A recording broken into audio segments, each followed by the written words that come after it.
Um, It took me a little bit of time to get here. I started in Fresno yesterday afternoon, and I was supposed to arrive in Omaha at 11 o'clock. My plane got delayed. I ended up there at about 1, got to bed this morning at 3. I'm running on about 3 hours of sleep. And when I had talked to Dave earlier, and when he had asked me to come and speak here today, I asked him, do you want me to give a technical view of my program, my conservation tillage system, or do you want me to give more of a philosophical presentation? And he elected for me to give the philosophical part of it, and I said, well, this is a 30-minute presentation, and he says, you got 15 minutes, make it work. So rather than cutting out any slides, I've decided that I'm going to just do it twice as fast. I'm just going to speak really, really fast. And since I'm totally sleep deprived and completely over caffeinated, I don't think it's going to be a problem today. So, time's up. Time compression there.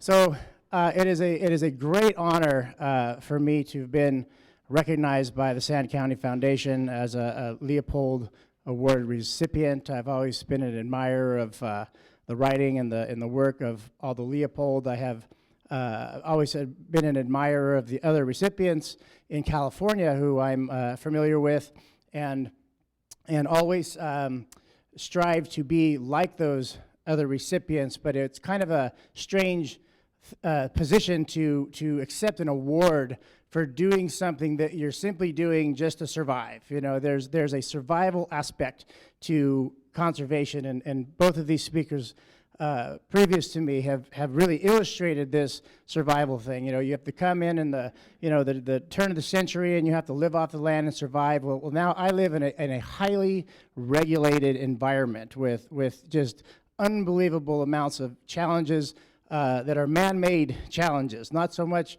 natural challenges like we're having this year in California with a bit of a drought. But California droughts are nowhere in comparison to droughts in the Midwest, so I'm not going to complain to you guys about a drought.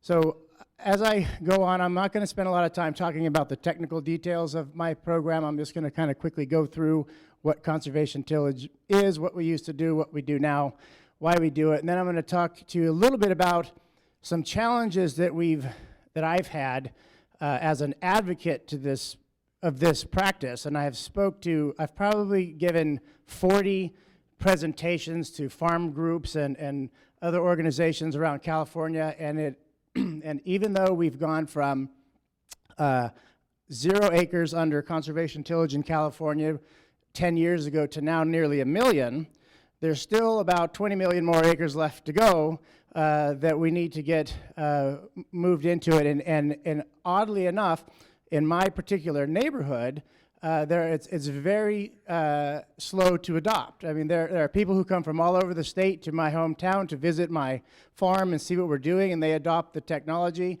and then my neighbors are still doing it the old way. And so I'm going to talk a little bit philosophically about why I think it is slow to adopt, and how maybe we can move forward with some new ideas.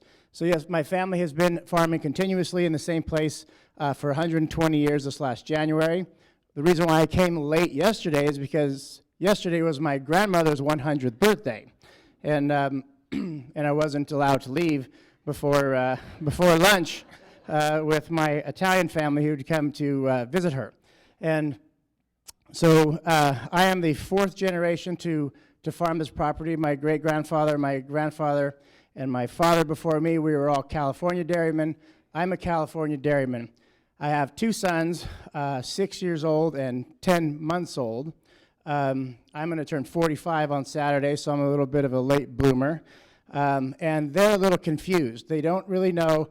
I think they know they want to be dairymen, but they can't quite decide if they are California dairymen or if they're Wisconsin dairymen yet. But this is a gift. I had a fabulous opportunity to visit the Sand County Foundation office in Madison a few months ago, and this is what they gave me to take home. So I had to return the favor. So my story, really briefly, I grew up on the dairy just like any normal kid.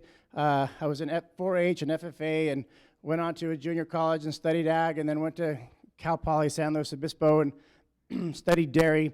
Came back to the farm with my father and my grandfather, who were both very angry Swiss Italians and fought constantly. They for the last 10 years of my grandfather's life, my father and my grandfather did not talk to each other, even though they lived 50 yards away from each other. And the only time they did talk was on occasions when they were yelling at each other and throwing coffee cups through each other's windshields. And so, at a very young age, I quickly realized that my future was going to be something of this nature. I was already having that, relationship with my father, and I didn't want to participate in that way. And I thought I'd better go on and do something else before I got killed. And so I moved back to San Luis Obispo, and I didn't really have any marketable skills. Growing up as a dairyman, off of the dairy, there's really nothing, you're totally unemployable otherwise, unless you want to go back and be a dairyman again, which I didn't.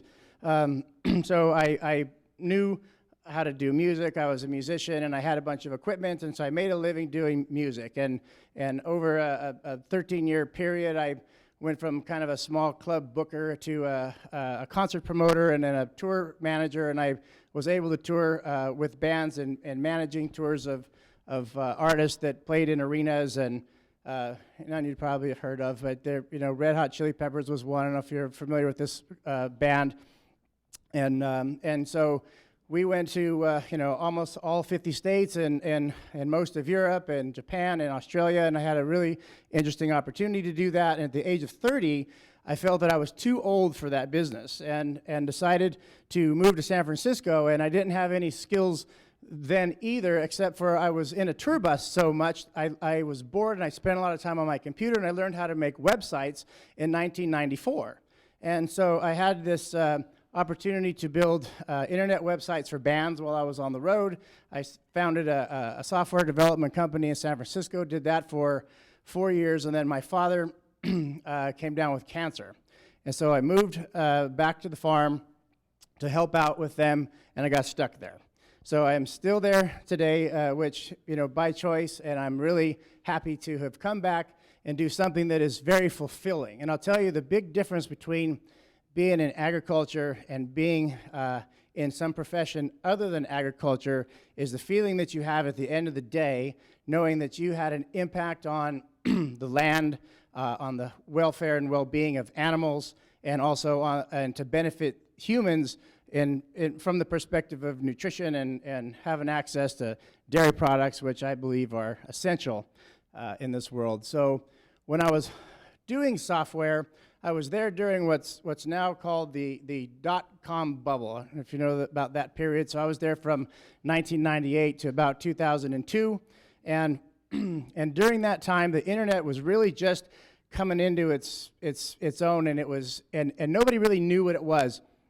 And every day, technology was changing. I mean, we would start on a project. By the time we finished the project, the technology that we had used was basically obsolete. People had moved on to something else. So we had to learn to take on this sort of Wayne Gretzky attitude of always skating to where the puck is going to be, not to where the puck is, right? Because if you're not ahead of it, you're going to miss it when you get there.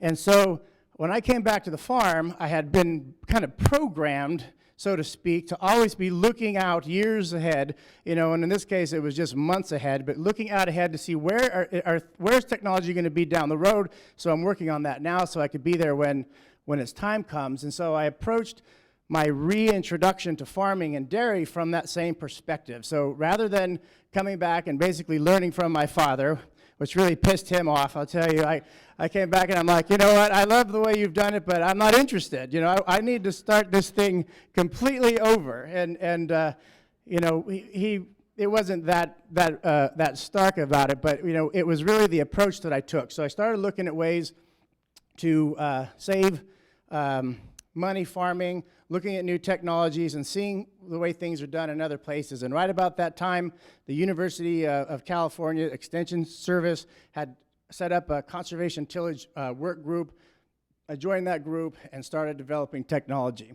So my old way of farming and the way that people farm now in the central San Joaquin irrigated valley is first of all, I double crop I guess I should tell you, I have cows, and my cows eat feed. We grow feed for the cows, so we get 2 crops on our row crop fields, wheat and corn. So we grow wheat in the winter and corn in the summer. We harvest 2 crops of silage that we feed the cows. We get about 55 tons of silage per acre in this double crop process, and then we also grow alfalfa, which we get 8 cuttings, sometimes 9 per year at about 2 tons per cutting.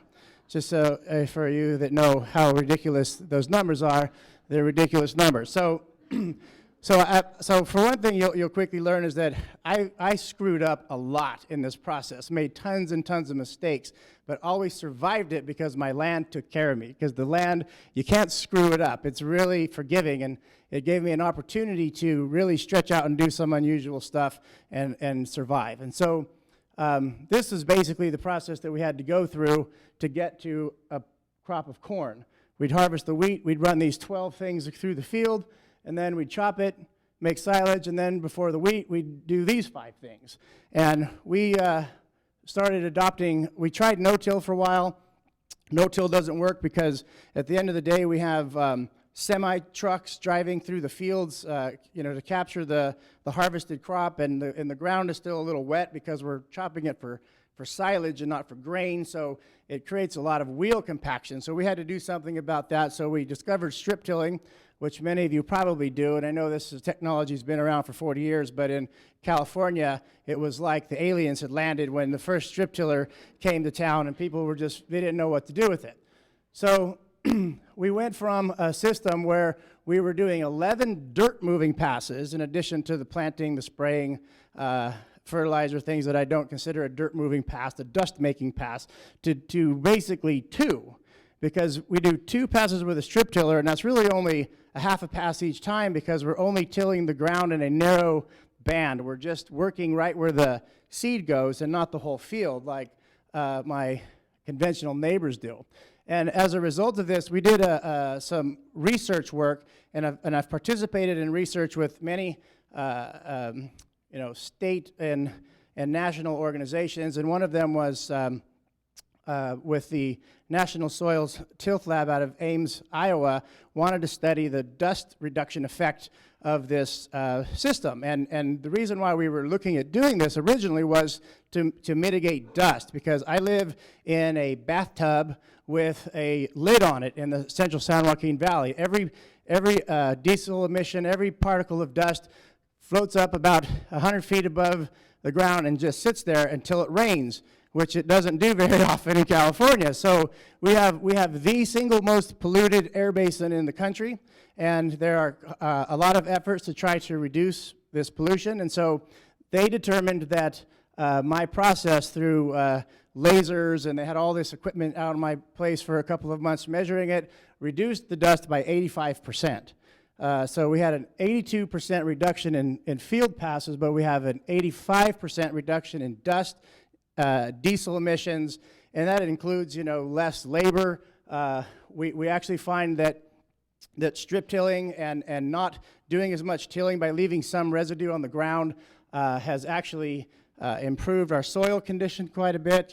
Got dirt, get soil, and so we're changing from something that's just been turned over, twice a year, every year, more than twice a year, multiple times per session, and so we're starting to see all kinds of funky stuff happening, like bugs, coming into the ground, and worms coming back into the soil, and we're starting to see we're using less fertilizer now because the microbes and things are helping to break down all this cow manure we've got in there, and the plants are more easily able to access this stuff. So I'm going to have to get going fast here. So my first presentation of this program I did 7 years ago, and in those 7 years, only one of my neighbors has adopted the process.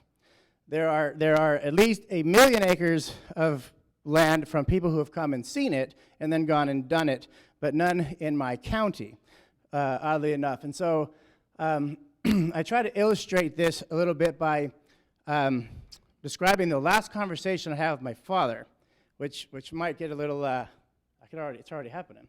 It might get a little difficult for me to tell the story, but it's important. So my father,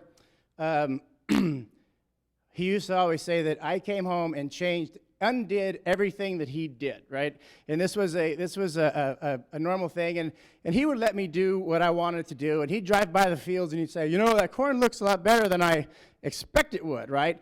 All the while, I'm exceeding his record tonnages on crops by 5 to 15 tons per acre, with 85% less inputs in the field, 85% less cost, and he says it looks okay, but he says eventually you're going to have to go back and rip it. You know, you're going to have to go back and chisel it and break it up.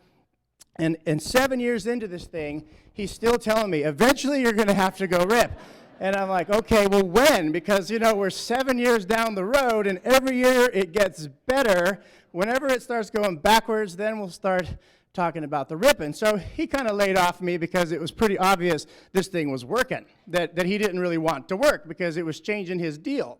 And so on the night before my father passed away, he calls me up and chews my ass for like an hour about how he hates everything that I've done to the farm.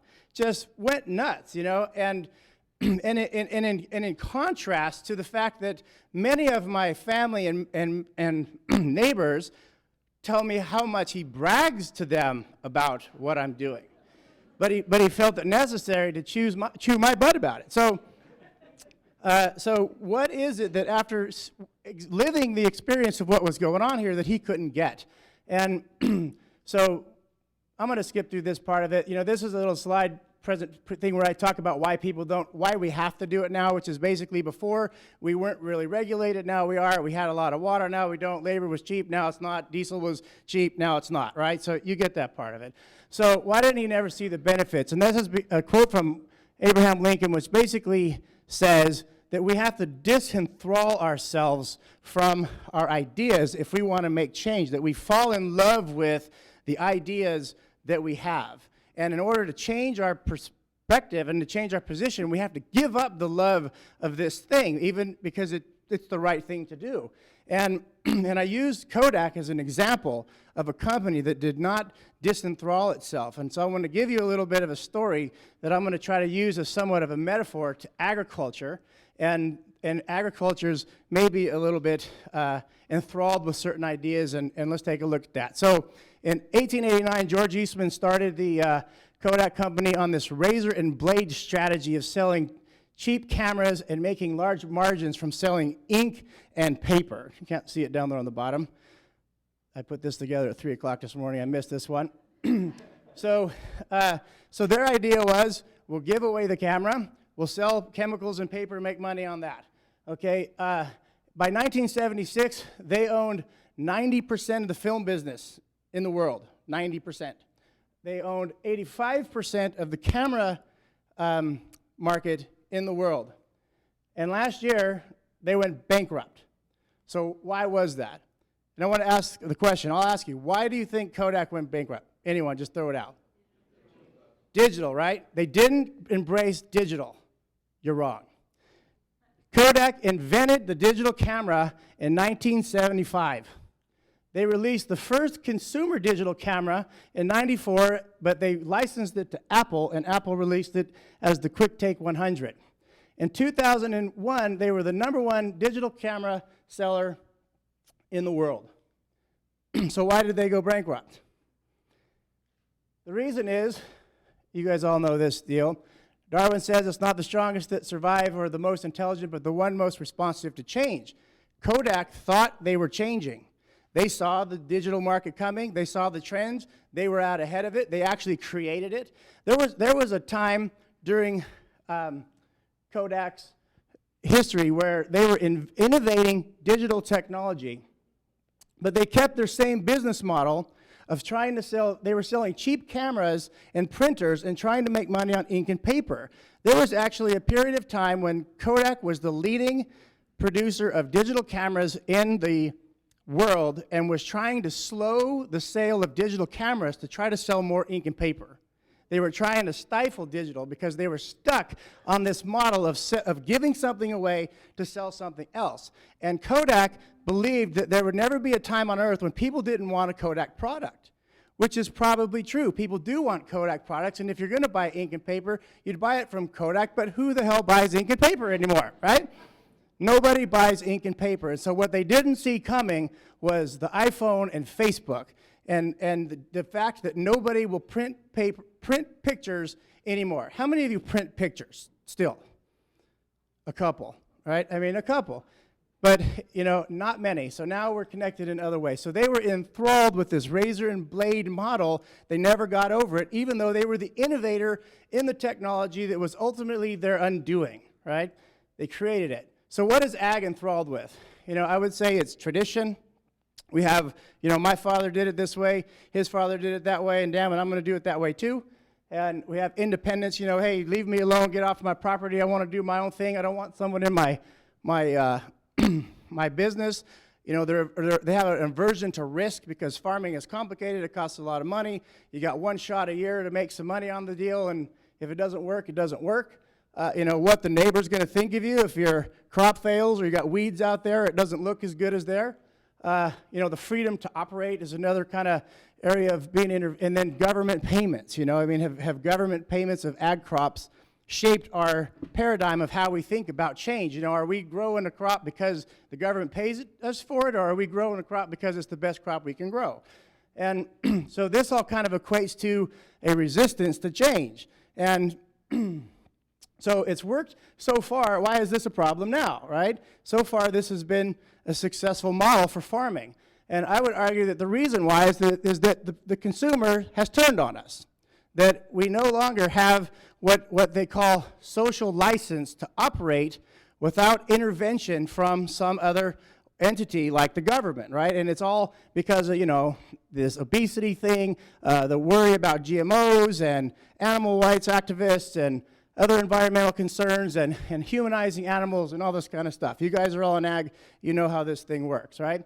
So we're in a battle against influencers who have a different view of agriculture than we do, and these people are kicking our butts.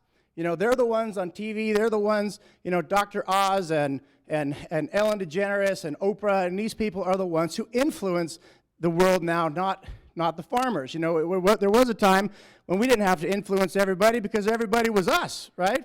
We were all farming at one point, and then everybody moved to town, then the internet came and screwed it all up. So, so just to illustrate one example of this, there's this thing called the TED Talks. Anybody have ever heard of the TED Talks or watched these videos? I watch them all the time. They're fantastic. So they had one in New York called Changing the Way We Eat. And there was one, they have a Change the Way You Eat guide on the website, you know, to the videos. And they talk about, you know, educating yourself about food by reading The Omnivore's Dilemma and Fast Food Nation, you know, the ultimate authorities on these subjects. Shop sustainable, ask if your farmers at your farmer's market use synthetic fertilizer or not. And then they say that eating less meat can reduce your chances of developing chronic conditions like cancer, and you know, and diabetes, cardiovascular disease, and they're saying it's bad for the environment. And one of the speakers on the future of agriculture was Wayne Pacelli. Does anyone know who Wayne Pacelli is? There's a lot of cattle people in here, right? We know who the hell this guy is. Wayne Pacelli says in his speech, those who abuse animals are likely to abuse other people, and that includes farm workers. So he's claiming that we, farmers, me as a dairyman, you as cattle people, are abusing your farm workers because you're abusing your animals. And this is the guy who they're learning about agriculture from. So why is this a problem? It's because 98% of the population are not us. False perceptions take root, influencing public opinion, and public opinion quickly becomes public policy, which is the law of the land, which dictates to us how we're going to farm. And Norman Borlaug, you guys know who Norman is. The world has the technology either available or well advanced in the research pipeline to feed a population of 10 billion people. The more pertinent question is whether the farmers and ranchers will be permitted to use the technology. And you guys are probably aware that this last election in California, they had a proposition to label GMO, and it was the first successful thing I think that farming has done, thanks to Pioneer and Monsanto and other organizations. They actually did a really good job of messaging and explaining to people that the labeling of the GMO doesn't really change the fact that the GMO is there, and they did a pretty good job of explaining that it's not so much of a problem. I actually read a blog yesterday from some vegan who is advocating for GMO. So you see there's a shift starting to take place. We just need to jump on it right now. But the truth is that no one has a greater stake in stewardship and environmentalism than the farmer, because we live on this land. And productivity drives sustainability, right? It's all about getting more from less. That's what conservation is, and that's how I describe, what is it that you got this Leopold Conservation Award for? I say, well, it's getting more from less. And this is illustrated by things like, the same amount of milk from 44 to 2007, we're using 10% of the land and 35% of the water. We're doing it with 24% of the manure and 43% of the methane, and that's because milk production's got up. And even more incredible is how we're producing 650% more corn with 13% fewer acres. And that's because of Pioneer, Monsanto, genetically modified technology, education, information, and better practices by farmers. So the battleground that these people are trying to put out there is that there's a war against the large and the small, the specialized, diversified, high-tech versus traditional, biotech, conventional, or organic. But the real truth is that the future will be driven by coexistence and choice, because we need all of those things all at once. We need large-scale farms to feed the population, and we need small farms to keep local, rural communities vibrant. We want small farms. We want to buy food from our neighborhood. We don't want that to change. So the middle ground, I believe, is conservation agriculture, sort of the thing I do.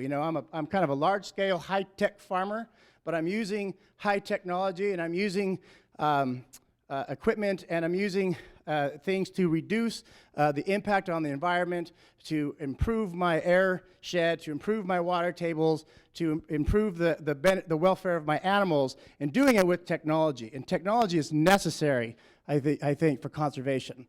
And the people in this room are the thinkers that are thinking this way now, that are going to move this message forward and change the way everyone else in this country feels about it. So we in this room need to be the influencers that lead farmers to take control of the conversations.